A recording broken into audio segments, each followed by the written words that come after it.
Hello again, everybody, and welcome to Warriors WalkOff on HBC TV 25. I'm Justin Barrientos. Thank you for joining us today. We are brought to you by Russell and Associates, and this week we'll start off by talking baseball with head coach Kyle Poock. And Coach Poock, you were able to get 4 of 5 games in this week with one game at Upper Iowa, which was canceled. Let's start out by talking about the Augustana games, though, first.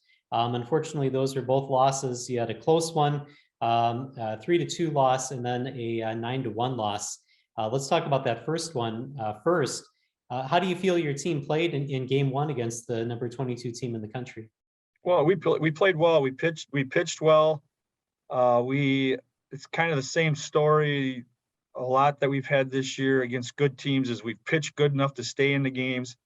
Offensively, again, just because we're such a young team, we didn't seem to get that clutch hit when we needed it. But I believe that was Kyle Gendron and Caleb Strack pitched that game, and they both did a great job.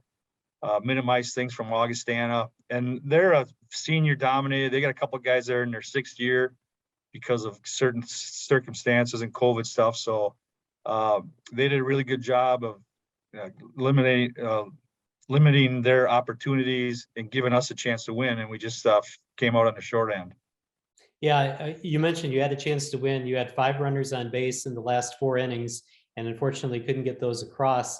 I don't even know how to ask the question, but I guess, when you see that, I mean, how do you address that?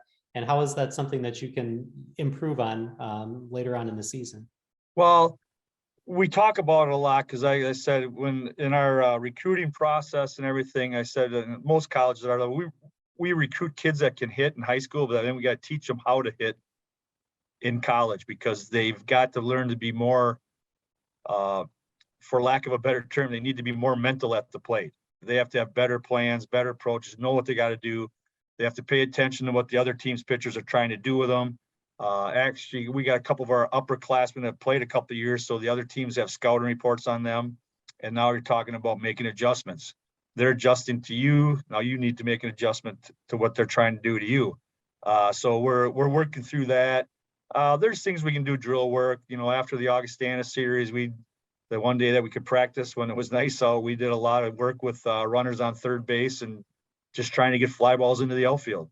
Working on that runner in scoring position with 1 or fewer outs and trying to get them in. So there's things you can do that way.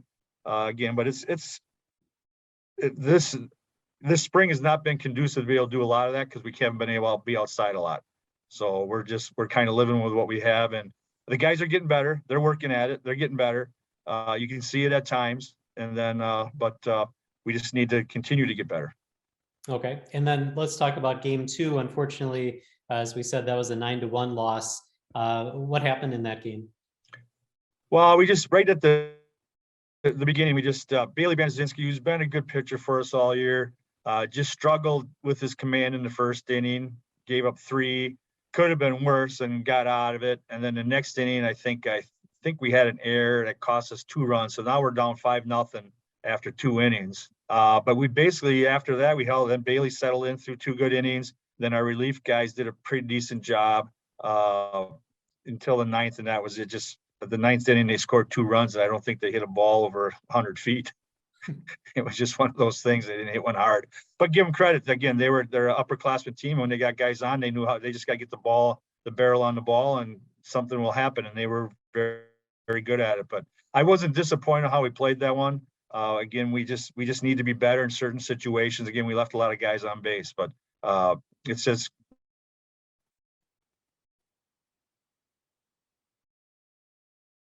All right, we apologize for some technical difficulties. Let's move on to the good games from this past weekend, which were 2 wins over Upper Iowa. We'll get to the standings in just a little while, but 2 important wins, 2 key wins that you needed, 5-4 and 6-4. Tell me about what happened during that series. Again, we got two really good pitching performances. Nick Harold, who's been our ace now, he did a really good job. Wind-blown home run and late in the game for them. He's throwing 90 miles an hour plus, and the guy got the barrel on it, and it was windy as could be there in the ball. But he pitched really well. He minimized things. He didn't let him get any big innings, and gave us a chance to do some things offensively, and we got some runs when we needed to. we kind of capitalized on a couple of their mistakes, and we were able to hold on for the 5-4 win. But Nick pitched a complete game, 7 innings for us, and looked really good. And then game 2, Cam Kramer again did a great job until we went to the bullpen, and I think Caleb Strack and Justin Firpo did a great job finishing that one off for us. We did leave quite a few guys on base again that second game. I'd like to think it should have been a little bit more, but we did a great job defensively, made some plays at the end that were able to seal the victory for us. Let's go back to game 1 for just a second. I got to sum up Nick Harold, 8 strikeouts and 5 hits in those 7 innings. So as you said, great job by Nick Harold. But one of the players that we haven't talked about, I don't think yet this season, Joshua Hawksford, had home runs in back-to-back plate appearances. Talk about him a little bit. Yeah, he's a freshman that for the beginning of the year, he and Austin Byer were penciled in to kind of share second shortstop. And it was kind of like Austin was basically a freshman as well, because he played maybe 15 at-bats last year. And Josh coming in, he's a really athletic kid. He's a shortstop, but he was a middle linebacker on his high school football team up there in Woodbury. And so he's got that little bit of chip on his shoulder. He's competitive, but out of necessity because of injuries of our 2 second basemen. Now he's been playing second base steady for us. So and he's doing a good job. He's doing a good job, but he's finally getting some swings off. He started out early swinging the bat good, then went into a little bit of a slump. But now he had some really good at bats. I think he had another double or something in the second game too. Hitting the ball really well.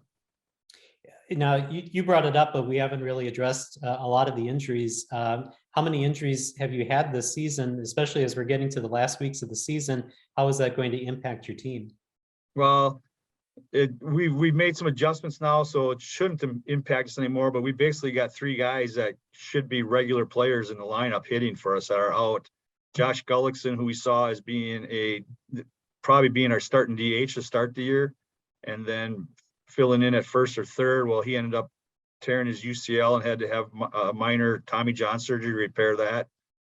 Jess Ondell, who was a redshirt freshman from La Crosse, who we really, really like. We're excited to see him play at Florida Southern, strained and tore his PCL in his knee, so he's out for the rest of the year. And then Kyle Yu, a freshman from Madison, who stepped in for him and was doing a really good job at second base, who's a really athletic player and really heads up, knows the game against, can't remember, I think it was against Bemidji. He hit the double, a base hit that, should have been a double, but he had the base hit to put us ahead in one of those games against Bemidji. And when he stepped on first base, he rolled his ankle and ended up having a high ankle sprain. So he's now out too. So 3 things that usually you don't think can happen or should happen, but they will. It's all part of the game. So as I've always preached to our guys, next guy up, when you get your chance, get in there, roll with it, see what happens. Well, go ahead. And we've been adjusting with it. It's not the greatest scenario, but we've got guys that can play and they've been doing a job.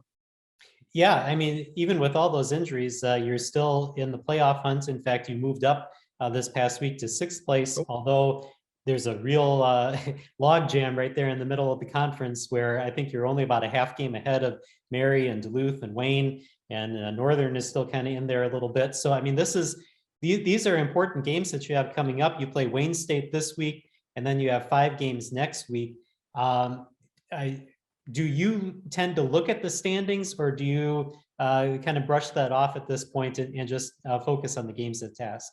Yeah, that's basically what we've been all the time. I usually tell people I don't look at the standings till the season's done. I did mention a little bit yesterday that we have 7 games left in crunch time, like you mentioned, but if we play well, we should be okay. Because my assistant told me that we were sitting at 6th or 7th yesterday when we talked, so before practice. So I said, yeah, if we just take care of business and do what we can, and our goal is always to win 2 out of 3. And if we continue to do it, now we got a 2-game set, a 2-game set, and a 3-game set. So, but if we can go 2 out of 3, and then that last game, try to grab that, and we should be okay. And so then when we get to playoffs, you never know what can happen. Yeah, right. You just want to get in and then be able to figure it out after that. So as we head into the final weeks of the season, with 2 games this week and then 5 games next week, how do you approach that as far as maybe trying to work on some of the things that have plagued you this season, because I don't know how much you can fix in the last couple of weeks of the season. Is your team kind of the way that it is right now, or are there still some things that you're able to correct? Well, at this point in the year, we're probably what we are is the team you're going to get to see. And we talked about it a lot that, we keep talking, we're young, but now you guys are all got a year in college baseball. You're college baseball players. So we need to make sure we step up. We need to make sure we minimize mistakes. You're going to have some, but minimize those. Again, as we're a college player. Ideally, if we had regular normal weather, we'd be able to be outside and work on things. But again, like yesterday, we got canceled with Upper Iowa because of cold, because the real field was 25 and the conference says you don't play in under 32. So we didn't play. And the bad thing is we couldn't even get outside here because it was so cold. So again, we're stuck in the gym. We basically just play catch and keep the arms going, do a little conditioning and just to get the guys moving a little bit. And then guys hit on their own yesterday. So they've been hearing me bark at them enough about situational hit. And I said, just get in a hit on your own, just work on whatever you need to work on and get after it. And then because a lot of paperwork stuff that I had to deal with here and stuff. So we're working. So they and our guys are really good doing stuff on their own. So what does this week look like? Because the weather forecast again is a little bit chilly, but I don't know if there's a whole lot of precipitation. You play on Wednesday. What does the rest of the week look like as far as practice is concerned? Well, yeah. So today, we're taping on Tuesday, so we're not practicing here. We're getting on the bus at 3:00. We got guys with a lot of classwork and present they got to get done. So we moved our bus time to 3:00. We'll head to Wayne. Play tomorrow. It's supposed to be 76 in Wayne, Nebraska. So just like being in Florida. And then we come back. It looks like Thursday, probably rain. Friday, we'll see what the weather is, but if we can, we'll get a workout in on Friday. Then we have the bye, so we're giving our guys off because they've been going. It's been a grind for them. So I want to give them a couple days off, and then we'll get back at it on Monday. I got Sioux Falls on Tuesday, and then we got Friday, Saturday, but next week's finals week. So, yeah. And this week is the last week of classes, so we're trying to minimize how much they're required to do for us, so they can get their academics and things squared away. And they can work on that, not have to worry about that, and then just get their finals set up for next week. And then we're ready to go. So. All right. Well, can we speak to that just a little bit? Because I know that Coach Jones has talked about that too, as far as, finals and end of class presentations and that sort of thing. I mean, how exactly does that kind of balance out with you and with your players, and how do they get everything in that they need to get in? Yeah. Well, one of the situations was, this weekend, we just flipped Cameron Kramer and Dylan Whitaker in our rotation this weekend because Cameron's he's got a big presentation he has to do on Wednesday, so he wasn't going to be able to go with us. So it worked out great, and Dylan's a great team player, senior. He said, yeah, whatever we need to do. So we flipped those two guys. Cam pitched on Saturday at Upper, and Dylan will throw game 1 at Wayne. So we try to stay ahead of those things. Tell the guys, let us know ahead of time. If we have to leave somebody behind, we do that. As like last week against Augustana, Dane Weiland, who's a criminal justice major, he had an interview up in Chippewa Falls, and he had at 8:00 on that day. So we had he caught the second game, but it got to be the 6th inning or 7th inning. Told him, hey, get out of here. You got to go shower and hit the Chippewa so you can get to that interview, because they weren't going to change it up there. They said, hey, that's tough. You're at 8:00, so you got to do it. So we're flexible. We'll work. We'll do whatever we can to do them. We know baseball is very important to them, but there's other things that they got to do as well. All right. Well, thank you, and good luck with the 2 games this week. All right. Thanks a lot. Appreciate it. All right. We're going to take a break here on Warriors Walk-Off. When we come back, we'll talk Warriors softball with head coach Greg Jones right after this.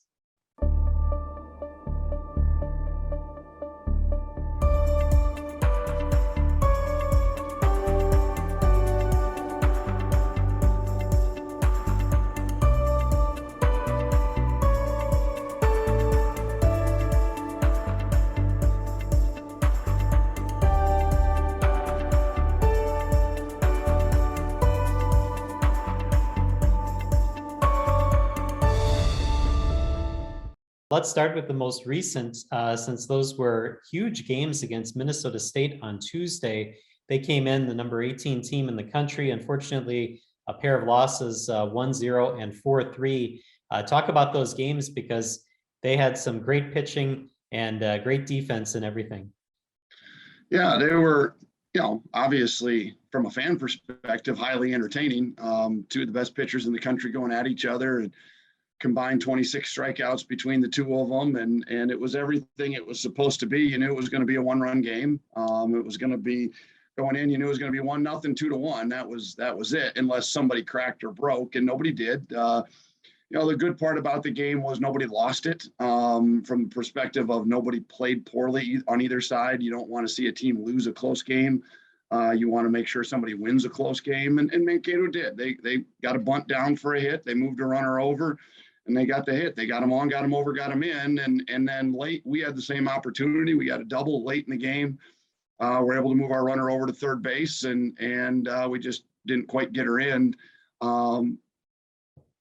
Obviously the challenge for both teams was, you either had to throw a shutout or you had to get 2 runs. And both of those are really hard to do when you have to do it against, best pitchers in the country. So from a fan perspective, it was entertaining. From a player perspective and a coach perspective, it was frustrating just because you're on the short end of a very intense game. Game 2, I think we gave away a little bit, and that's not to take anything away from Mankato. They're a great softball team. They executed, we didn't, and we left a couple plays out there on the field. We gave them a couple runs where we botched some rundowns, and in a one-run game, you can't make those kind of mistakes, and we did, but we were able to come back. We got some runs on the board late, made it close. They brought Ward back in and threw the hammer down at the end, which, you kind of expected to happen. We would have done the same thing in reverse had we had the opportunity. And so, very good games, amazing atmosphere. The kind of games you need to be a part of. This group is growing every day. We've continued to get better and better. We look at what we were at the beginning of the year and some of our scores and what we were doing. All we've asked for from this team is growth. And we've seen that. And I thought yesterday was a really good indicator of that. If you measure this team yesterday versus who we were against Augie a few weeks ago, it's tremendous growth. Now we just got to figure out how to get over the hump. Yeah, I was going to ask you if you can simplify it this way by just saying, based on those 2 games, how can you tell what kind of team you are heading into the last weekend of the regular season? And with playoffs looming, you kind of wrapped it up there, but is there anything that you can add to that? I mean, how do you approach the games that are coming up now, knowing that this is the end of the season? Yeah, I think the biggest challenge of what's coming up is just what's on everybody's plate. I'm very concerned about where we are mentally and physically. It's just such a grind. It's not to make excuses for our kids. Everybody's going through it, but we're the last week before exams, and so that's already intense. The last week of classes is already hard. Exam week is hard, and we're probably going to miss 2 days of exams. And so you have kids that, we have 8 4.0s on our team. We have a team GPA of 3.7. Our kids are very driven academically. So missing this class time right now has them very stressed out. And so trying to compartmentalize that, okay, you've got to be where you are, and we're not practicing much because we need them in the classroom when we're not playing. And so the preparation standpoint, the mental side of this, the way the weather's changing everything and is so unpredictable. My concerns are more where we are mentally and physically in the moment than where we are softball wise at the moment. From a softball perspective, just speaking as a coach on what my eyes are telling me, I like where our team is. We've shown some amazing growth. There was a point this year, I didn't know if we were a conference tournament team, and now we're a top 3 team in the league. But there's a lot to go. I mean, there's still 6 games to go that will define who we're going to be. We're in the top 10 in the region, the top 3 in the league. That's not where I thought this team was, coming home from Florida. And so we've had a really nice turnaround that way. And I really like, from a softball coach perspective, where we're at and how we're growing. Yeah, I mean, it's amazing. You got over 30 wins again this season, which in your 22 years as a head coach, you have only once not gotten to 30 wins, and that was the COVID year, and you only played 18 games. So there wasn't even a chance to get 30 wins. It's also the 22nd time in school history that WSU has had 30 wins in a season. You've had 21 of those as a head coach. So that's an amazing stat right there. I know we talk about Liz all the time, but I feel like we have to again because Liz and Mackenzie Ward are 1 and 2 in the NSIC and maybe even in the country. I don't know.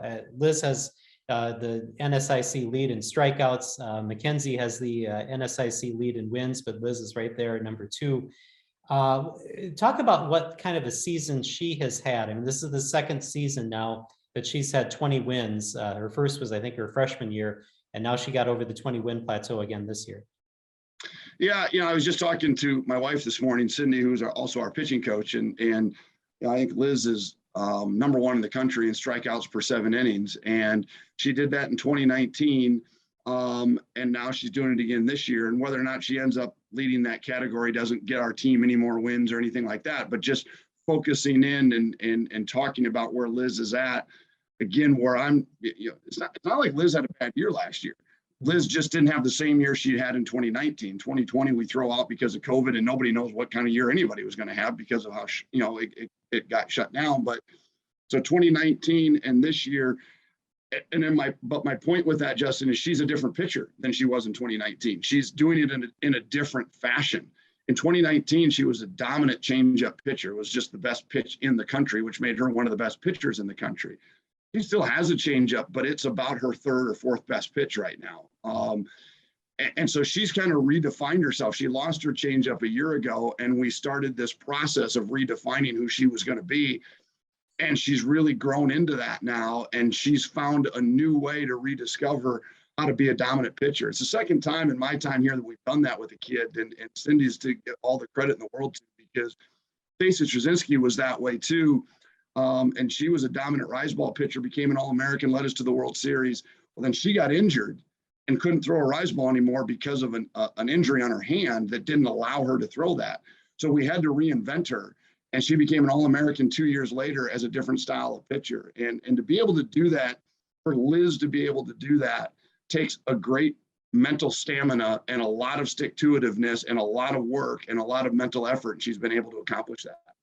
Yeah, she's done an amazing job this year. I want to bring up just while we have time, your number 2 slot. It seems like Abby Smith has kind of taken the reins of that here late in the season. What have you seen from Abby Smith in the starts that she's had?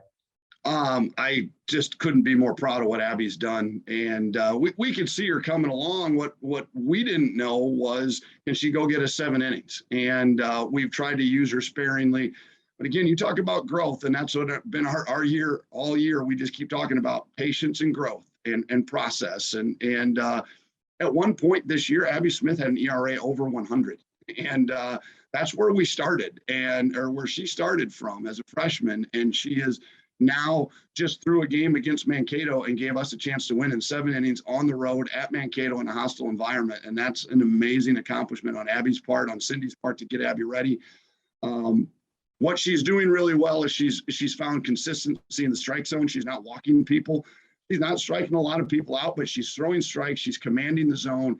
She is literally ahead of every hitter. She's 1 and 2, 0 and 2, 0 and 1 on every hitter she faces, which now puts the hitter on the defense and allows her to do what she needs to do. We're playing well defensively behind her for the most part. We're making plays.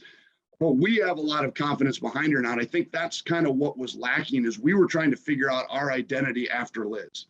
And for the first time, I feel like, and this is new, I mean, we're talking about a week, these last 8 games is really where we've made this flip, that I feel like we have an identity that we know who we are in both games. And the other thing, by doing it, allows Abby Halas to stay at shortstop, where she's really good.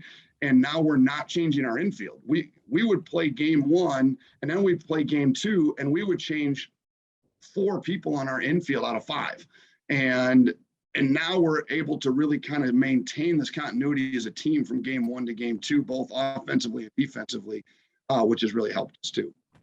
Making that change, has that made Abby Halas a better hitter? Because she's hitting .471 right now, leading your team. I don't think it has, because the one thing that was amazing, and Abby and I met in my office here a week ago or so, whenever it was, and we were talking about making this change. And the one thing I complimented Abby about when she was struggling a little bit on the mound is she was still on a tear offensively. She struggled down at Wayne State a week ago, and we pulled her from the game, and she still had 6 hits on the day.